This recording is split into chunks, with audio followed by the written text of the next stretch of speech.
বিসমিল্লাহির রহমানির রহিম। সম্মানিত ভিউয়ার্স, আসসালামু আলাইকুম। আমি তুফাইল আহমেদ সৌদি আরব থেকে আবারও সৌদি আরবে বসবাসরত সৌদি প্রবাসীদের নিয়ে একটি গুরুত্বপূর্ণ ভিডিওতে। সৌদি আরবে বসবাসরত সৌদি প্রবাসীদের জন্য একটি দুঃসংবাদ। আমরা যারা সৌদি আরবের ফুড প্রসেসিং কোম্পানিগুলোর সাথে কাজ করছি, আমাদের জন্য এটি আসলেই দুঃসংবাদই বটে।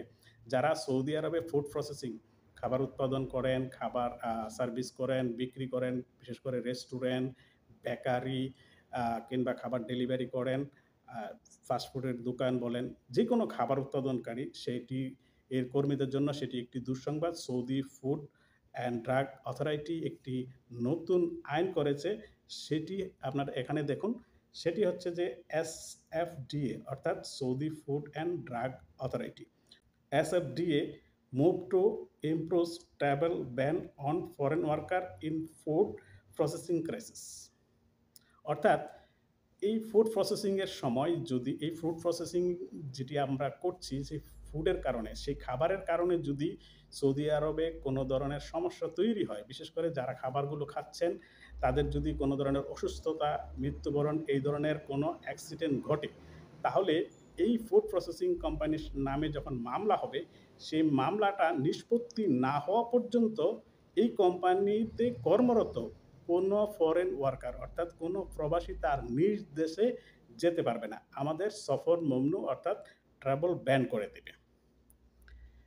আগে এই ধরনের কোম্পানিগুলোতে এই ধরনের কেস হলে, এই ধরনের সমস্যা হলে কোম্পানিটা বন্ধ হয়ে যেত এবং সেই কোম্পানির কর্মরত প্রবাসীরা তারা নিজ দেশে চলে যেতে পারত।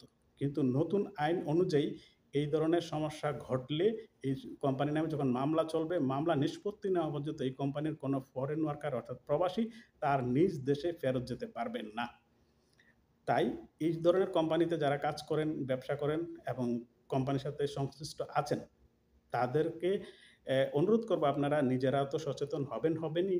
সেই সাথে যদি আপনার সামনে অ্যা এই ধরনের কোনো গাফিলতি দেখেন, আপনি অবশ্যই আপনার ঊর্ধ্বতন কর্মকর্তাকে বিষয়টি অবহিত করবেন। কারণ সেখানে শুধু কোম্পানির ভবিষ্যৎ নয়, কোম্পানির অবস্থানই নয়, আপনার অবস্থান এবং আপনার ভবিষ্যতও জড়িত আছে। তাই আপনারা সচেতনতার সাথে পদক্ষেপ নিন।